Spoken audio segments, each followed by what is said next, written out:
The regular season is heating up, new stars are emerging, and that means more opportunities to win up to 25 times your cash on Prize Picks, the most exciting way to play daily fantasy sports. Just select 2 or more players, pick more or less on their projection on a wide variety of stats, and place your entry. It's that easy. Let it fly to turn $10 into $250 with just a few taps. Easy gameplay, quick withdrawals, and injury insurance on your picks are what make Prize Picks the #1 daily fantasy sports app. Watch your favorite players and get paid doing it this basketball season. See your entries make progress during the game or make new entries for the second half and the fourth quarter. 3-pointers, assists, rebounds, and everything in between are yours for the taking. Join the Prize Picks community of more than 7 million players who have already signed up. Right now, Prize Picks will match your first deposit of up to $100. Just download the Prize Picks app and use code GET100. That's code GET100 on Prize Picks for a first deposit match of up to $100. Prize Picks. Pick more, pick less. It's that easy.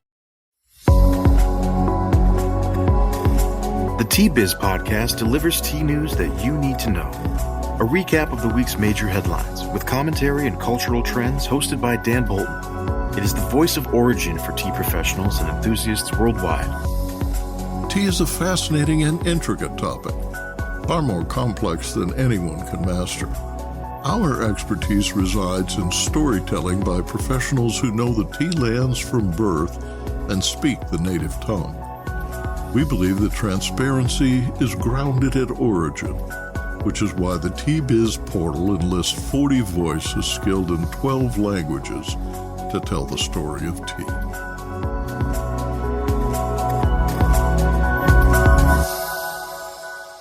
Hello, everyone. Here are this week's headlines.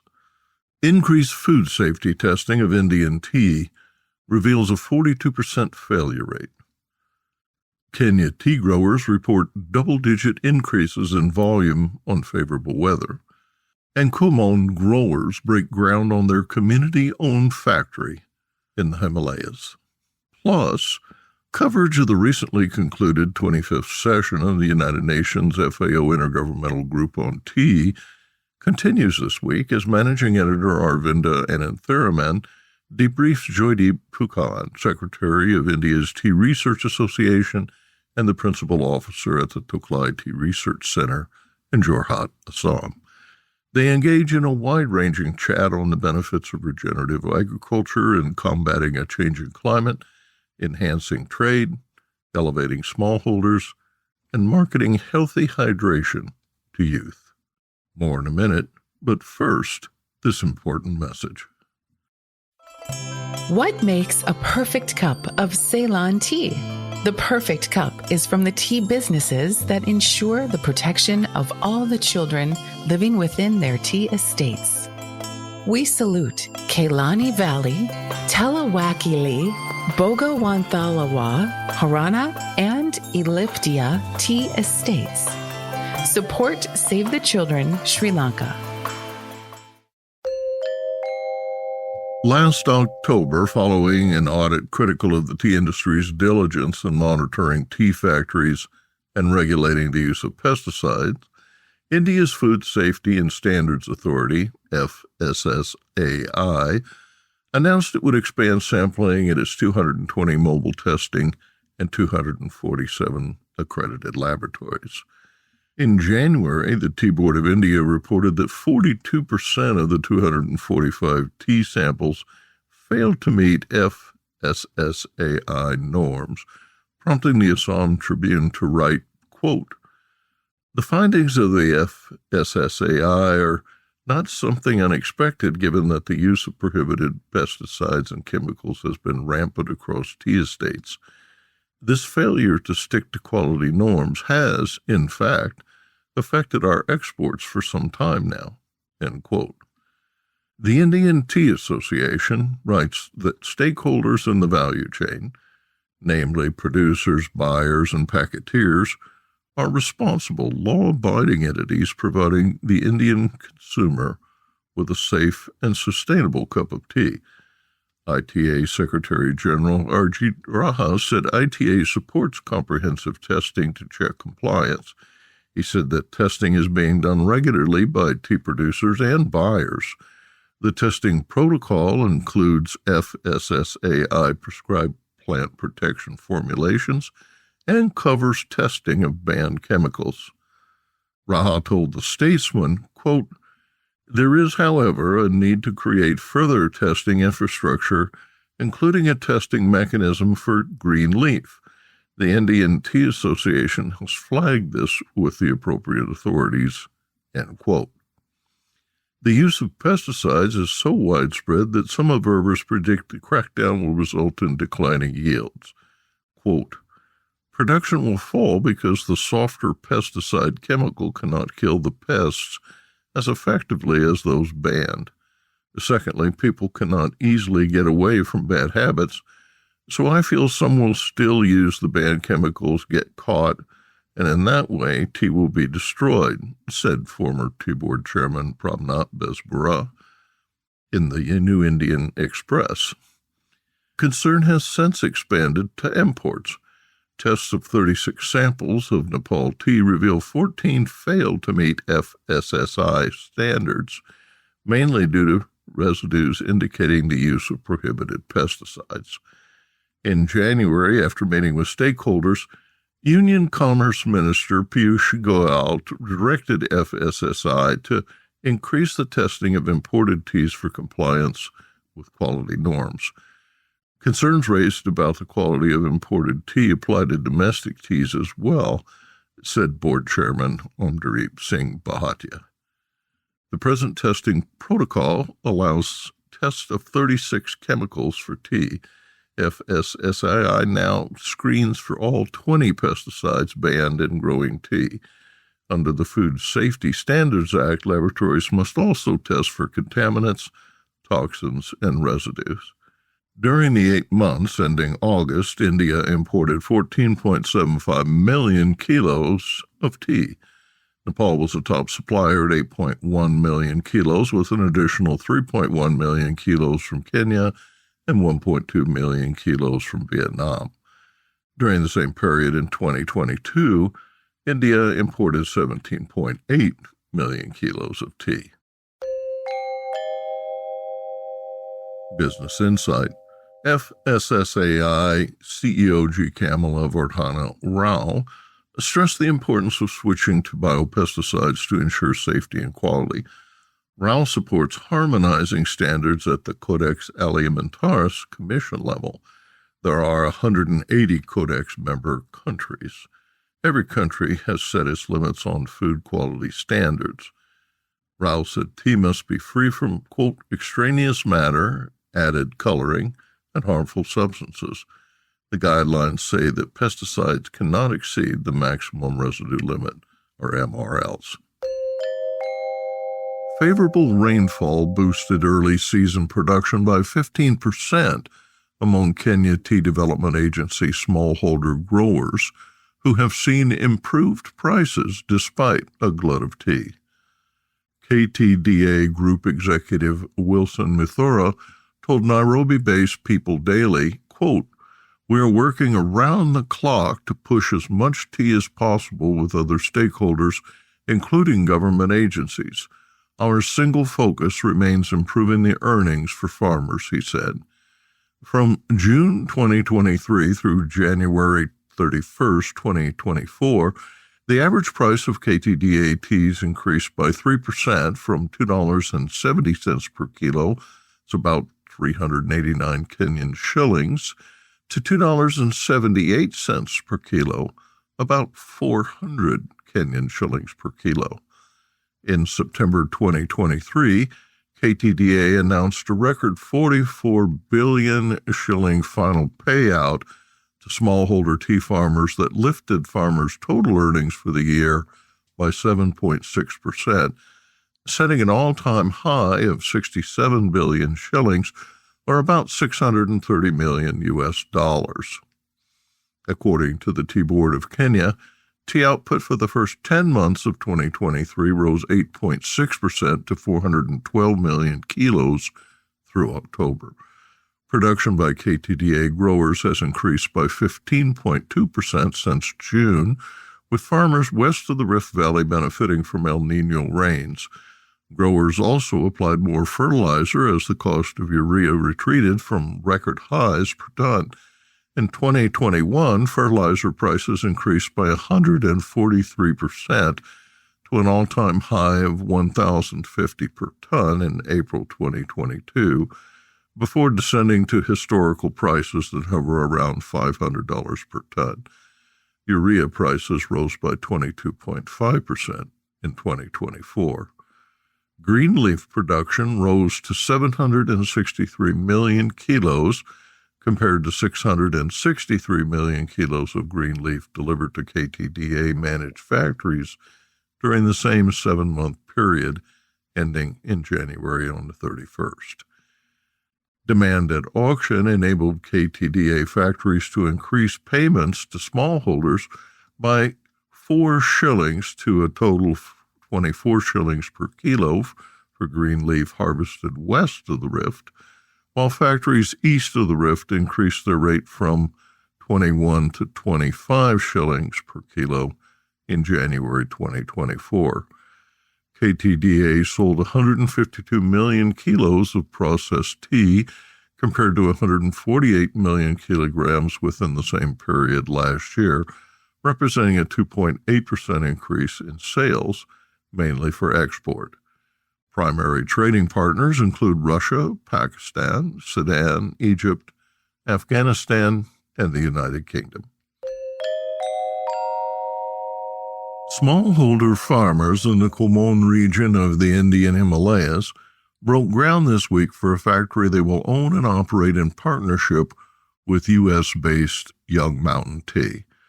Kumaon Tea co-founder Raj Vrabel said the first-of-its-kind factory ushers in a new era of economic resiliency and autonomy for local farmers.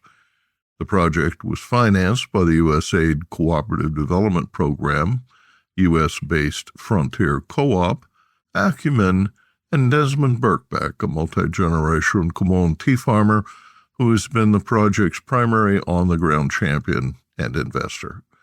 Vrabel explains that Kumaon's tea farmers, 90% of whom are women, will earn up to 5 times commodity rates for their harvest, with additional income through their collective ownership in the factory. Kumaon was once known for its quality tea, but suffered catastrophic landslides that destroyed infrastructure and limited access to the region. At that time, quote, Indian tea farmers didn't own any aspect of the trade. The land, the tea factories, not even their homes. The legacy of this colonial origin still impacts farmers today, he said. Vrabel added, Kumaon tea is set to redefine the Indian tea industry through a commitment to farmer equity, regenerative agricultural practices, and world-class teas. The 170-year-old heritage Kumaon tea bushes, some of the oldest in India, produce black, white, and green teas with bright, complex flavors like the best from Darjeeling. The tea is grown at 4,000 to 6,000 feet above sea level. The high elevation contributes to the distinctive flavor profile of the tea, as cooler temperatures allow the more robust flavors to develop thanks to slower growth and beneficial environmental stressors. Samples of the first 4 organic teas from the factory will be available in June and will ship to buyers in September. Next, Arvinda Anantharaman in Bengaluru reports this week's India Tea News.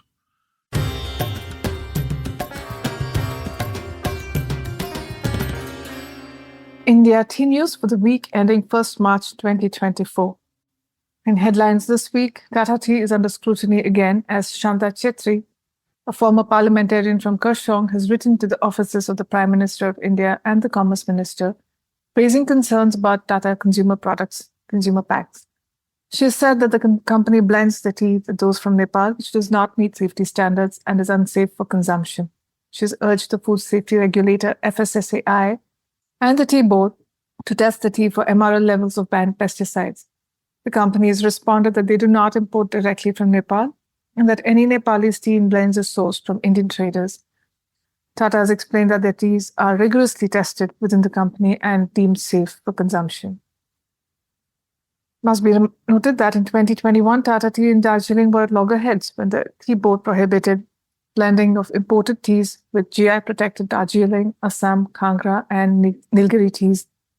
A year later, this ban was lifted. In other news, Indian government mandates 100% of dust to be sold at auction. The amendment of the Tea Marketing Control Order 2003 will come into force from 1st April 2024. And one of the directives of the new order is that 50% compulsory sale of all tea and 100% sale of dust grades via the public auctions starting 1st April.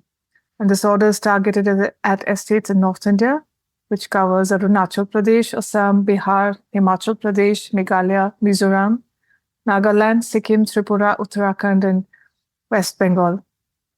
Dust grades account for 25% of Assam and West Bengal tea production. Retail prices for CTC dust are currently at 160 to 190 rupees per kilo. And the move is thought to support greater compliance of tea towards boosting exports, but industry stakeholders are divided in their opinion on this move. And lastly, Atul Asthana, Managing Director and the CEO of the Godrej Group Limited, has resigned after 39 years with the company. The Godrej Group includes 18 storied gardens, including Turbo, Padamtam, Panspek in Darjeeling, Nonaipara in Assam, and Hope in the Duars. Asthana led the company to years of profitability, retaining its position as a top contender in the tea market. He was also an active supporter of the tea industry and currently chairman of the Indian Tea Association. The decision to resign, he has said, was for personal reasons. And now, a word from our sponsor. Hi, I'm Nish. I grew up in an organic tea farm and founded Nepal Tea Collective in 2016. Tea is not just a beverage for me, but a catalyst for social change, sustainably empowering hardworking artisans like my parents for the past 30 years. I'm on a mission to make the whole world aware of the goodness of Nepali teas and the good that comes from supporting growers in this remarkable land. If you haven't tasted Nepali teas yet, you're missing out. Our award-winning teas are making headlines. Find out why. Visit Nepal Tea Collective's website to get a free sample of this extraordinary taste of the Himalayas. That's nepalteacollective.com.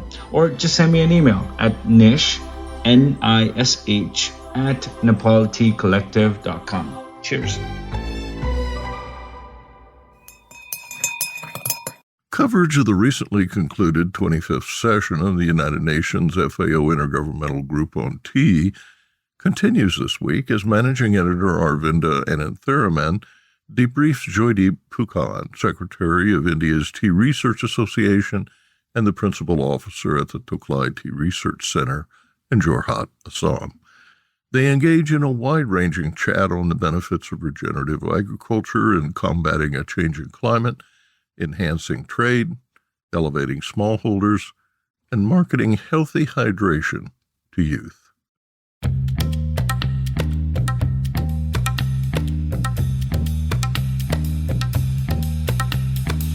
In January this year, the Tea Research Association of India hosted a two-day event to commemorate 200 years of Assam tea. It was called the Bicentenary Assam Tea International Conference 2024. The event was spearheaded by Joydeep Phukan, Principal Officer and Secretary TRA.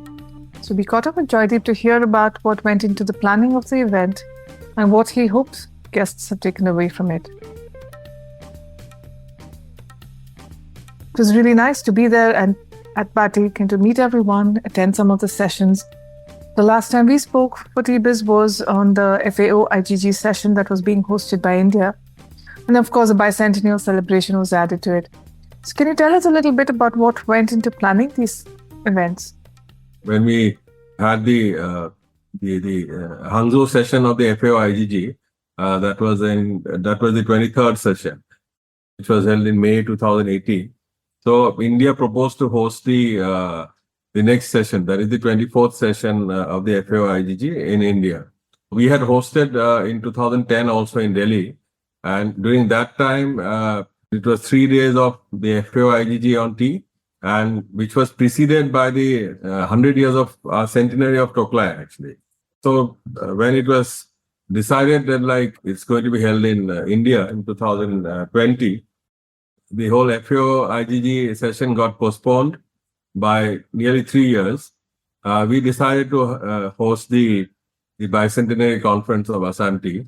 So back to back on the same format, like 2 days of the bicentennial Assam Tea conference, followed by the 25th session of the FAO IGG. In fact, both, if you see, those are landmarks, like 200 years plus 25th session of the FAO IGG. Yeah. Not many big tea meetings have been held in Assam. And for holding this meeting, I think the full credit goes to our Honorable Commerce Minister, Piyush Goyal ji. When the proposal was put up by the Commerce Ministry, so Mr. Goyal straight away said that, like, see, if it's tea, it has to be held in Jorhat in Assam. I felt good because I belong to Jorhat, although there are some challenges in terms of the local logistics and the infrastructure. But I think people enjoyed, and we had a lot of programs outdoors, actually. Weather was very good. I think the choice of sessions at Batik and also later the IGG are all things that reflect the current concerns of the tea industry, whether it's in marketing of tea or adopting technology or regenerative agriculture. Is there something here that you'd like to share about what went into putting together the program and some of the takeaways that you're particularly excited by? The whole idea of the bicentennial Assam Tea Conference was to take a stock of what we have done in the last 200 years. It's kind of a SWOT analysis kind of a thing, because since Assam produces more than 50%, so if we do a analysis of Assam, then we can extrapolate into Bengal and South India. We are producing more teas than we are consuming, actually. But the one side is that you can cut production, and then it's like that is a stopgap arrangement, actually. See, but the main long-term goal is to create more demand for tea, and wherein everyone becomes more like everyone participates. Like if the industry does well, the small growers does well, the organized sector does well, and the entire value chain in the tea industry. So initially, in fact, we thought of getting the Starbucks chief CEO also as one of the speakers, as one of the another keynote speaker. But since he's heading Starbucks, and then so I think there was a more of a communication or the PR issue. The general perception among people is that coffee is seen to be more trendy, more happening among the younger generation. So the idea was that, like, see, maybe we get a tea person who's done well, we get a coffee person who's heading one of the largest coffee chains in the world, and in India also they're expanding. And then we have a different perspective, especially in China, Japan, Taiwan. They have done really well in repositioning tea. In fact, if you see in China from 95 to about 2010, it was a big boom for the ready-to-drink teas. The RTDs replaced or is at par with water in China. Then after that, they have innovated with different formats like bubble tea. Then so those kind of things. Then the new format kind of stores, like so they are using quite a lot of technology in terms of bringing in the youngsters into tea. So the other thing was that, like, see how we can learn from these countries like China, Japan, Taiwan, and other Southeast Asian countries. So that is why we, of course, language would have been a problem because, and thanks to LinkedIn, I connected with James Grayland. James has been there for the last 30 years in China, and he knows how the whole industry has evolved. So that's why he could make it, and he was articulate in presenting to our audience what is happening, actually. So basically, to learn about what is happening in more mature markets and what we can learn from those things in repositioning tea. We had a special session on tea promotion and tea exports, wherein Mr. Harish Bijur, who's a branding expert, and in fact, one thing which was very surprising to hear from him is that, like, what he was telling about the Gen Alpha, the Alpha generation, from 2010 to 2025.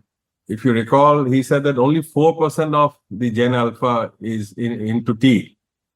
So that's actually very, very small percentage actually. And these are the generation which are going to basically drive consumption. A lot of serious thoughts which he has given in to the policymakers in how to address the problem actually, because we are producing every year, we are having maybe 3%, 4% extra production. Like it is increasing, but on the demand side, if you're not taking care of the situation, then I think we are in for a real problem actually. The session on marketing in particular brought such different perspectives, and I think it shook us all out of the way we've been thinking about marketing tea and what we may need to revisit in terms of some of our own ideas on how to promote tea, but also where the urgent focus needs to be. There's a lot of negativity, or is negativity in the industry regarding prices, overproduction, and last year, 2023, was a very bad year actually for the Indian tea industry and even globally also. So in this context, to have this both the events, it was really a challenging thing because we were having our conference on 29th, 30th, and followed by the FAO. Of course, FAO these are more government-nominated delegates, but our target for the conference was about around, say, 300 people. So by 31st December, when we had the early bird cutoff registration date, we had only about 75 people actually. So I would basically, why I'm coming here is that, like, see, we use social media in a big way, like basically approaching to people who are coming in and then asking for their videos, for their interviews, short interviews, posting on Instagram. Instagram, what I see is really like it helps, it connects to people. On the back end, we see like the kind of engagements which it is happening. We close around nearly about 450 delegates actually.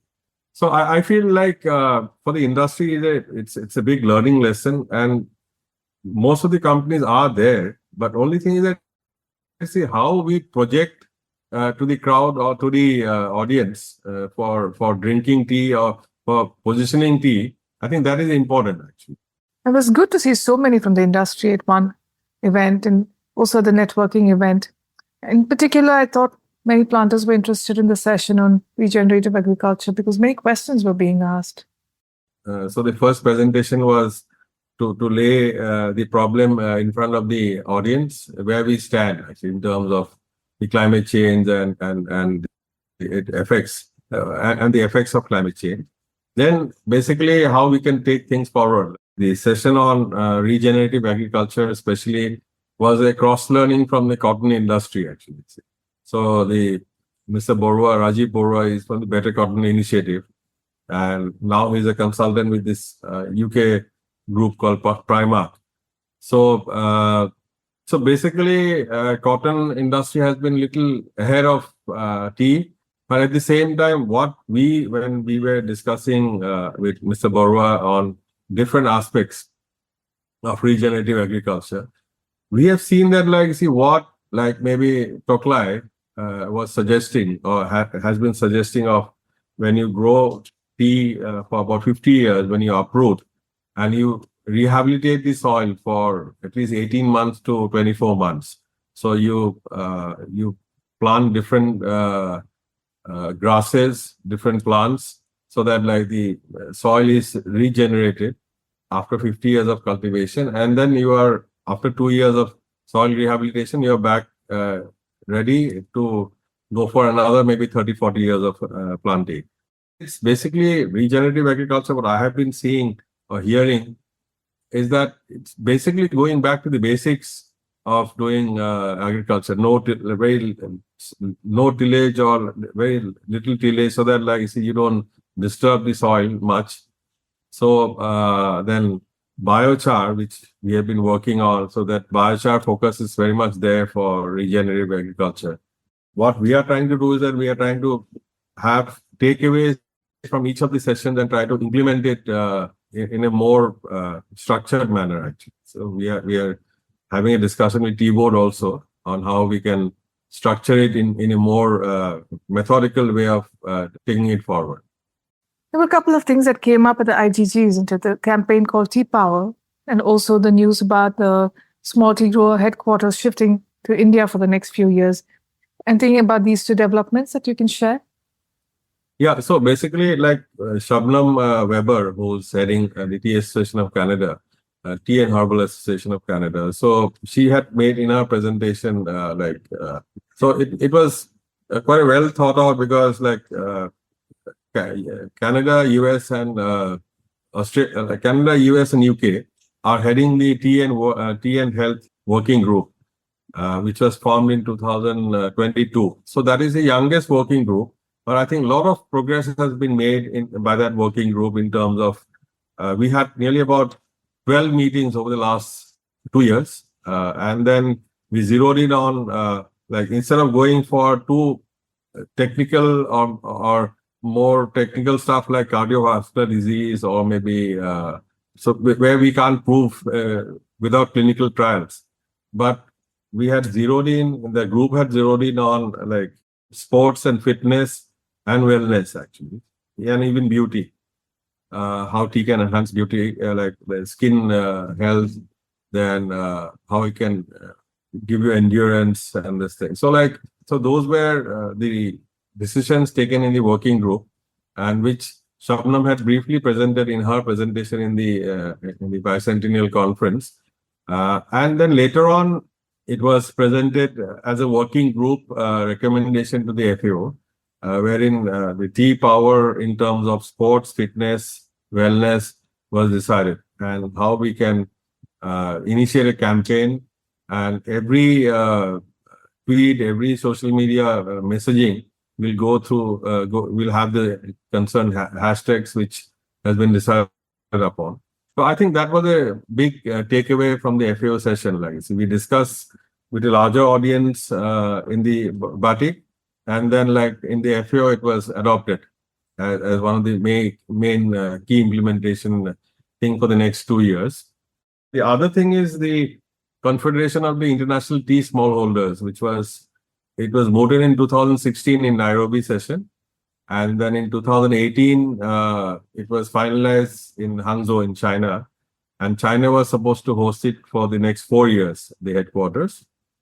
It was decided that, every 4 years, it will shift from different country to country so that the entire smallholder can get benefited from the host country, what they have been doing on different areas to promote smallholders, and especially on the marketing and how they can have a better return for their produce.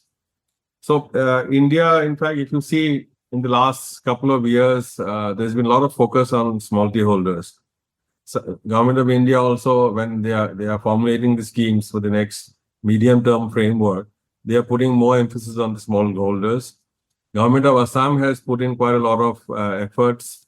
In fact, they've invested, I think, nearly about $2 million in setting up a dedicated R&D center at Tocklai. So all these, what we feel is that we should be able to hold workshops for member countries like maybe Kenya, the African countries, Sri Lanka, even China. And then I think we can share more information and disseminate more information among the smallholder community.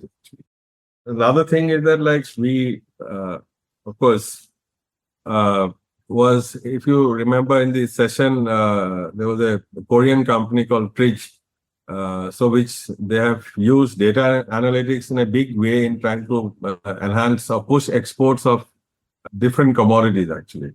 Some of the companies in India, especially in South India, have been using Tridge solutions. So we actually have given or exposed to a wider audience now.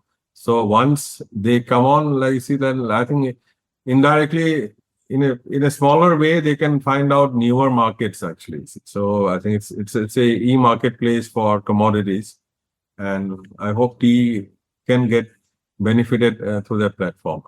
The tea season is just about getting started in North India, isn't it? So as you look at 2024, you've had a great start, but what are you looking forward to for the rest of the year post IGG and also post a difficult 2023?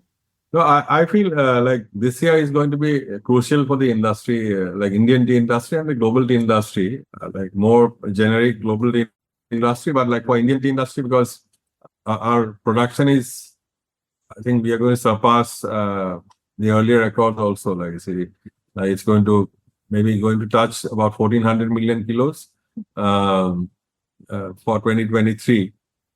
But at the same time, now the compliance issues of tea has come in a big way. Actually, last year we had 2-3 meetings with the food safety regulator, which is the FSSI, and they have flagged concerns on basically use of some compounds they found which is not desirable actually, or which is not approved, or maybe it may come through bioformulations, it may come through different concoctions. But at the same time, compliance is a big issue, and we from our organization TRA, we are working with all the front-end companies like PCPL, Hindustan Lever, even different member companies of TRA in trying to address this issue.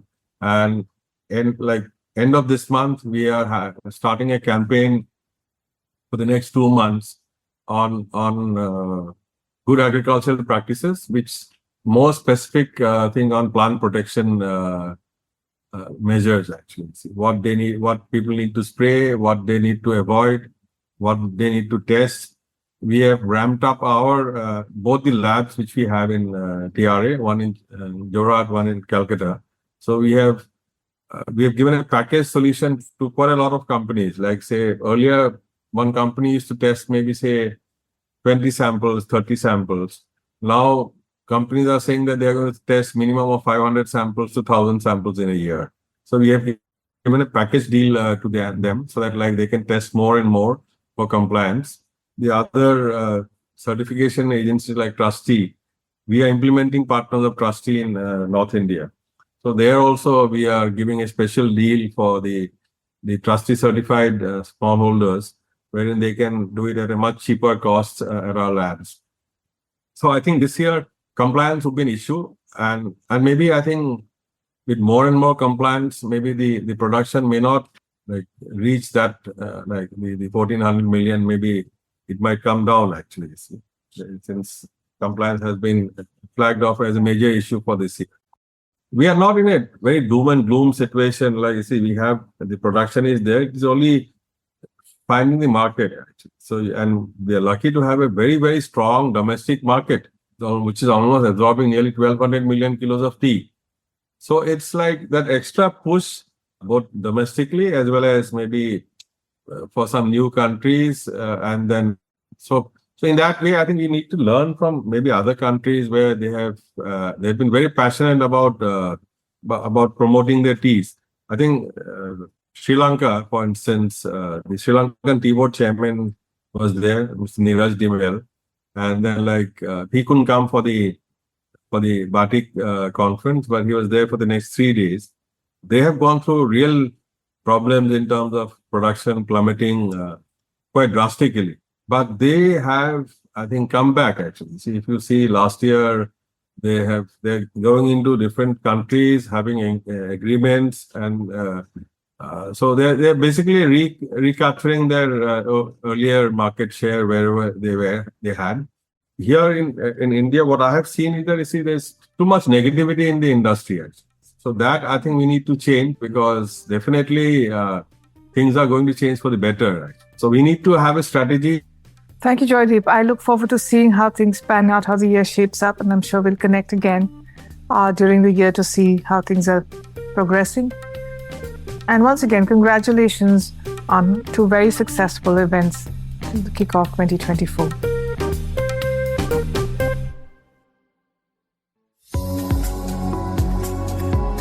Intrigued by what you heard in today's podcast? Would you like to learn more from our global network of Tea-Biz journalists and tea experts? Remember to visit the Tea-Biz website for more comprehensive coverage. That's www.t-biz.com.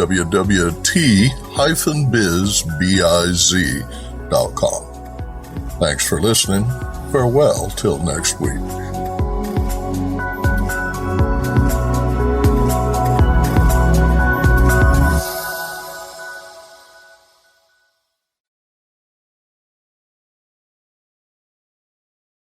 Produced by Adavita Studios. Connect your voice to the world. The regular season is heating up, new stars are emerging, and that means more opportunities to win up to 25 times your cash on Prize Picks, the most exciting way to play daily fantasy sports. Just select 2 or more players, pick more or less on their projection on a wide variety of stats, and place your entry. It's that easy. Let it fly to turn $10 into $250 with just a few taps. Easy gameplay, quick withdrawals, and injury insurance on your picks are what make Prize Picks the #1 daily fantasy sports app. Watch your favorite players and get paid doing it this basketball season. See your entries make progress during the game or make new entries for the second half and the fourth quarter. 3-pointers, assists, rebounds, and everything in between are yours for the taking. Join the Prize Picks community of more than 7 million players who have already signed up. Right now, Prize Picks will match your first deposit of up to $100. Just download the Prize Picks app and use code GET100. That's code GET100 on Prize Picks for a first deposit match of up to $100. Prize Picks. Pick more, pick less. It's that easy.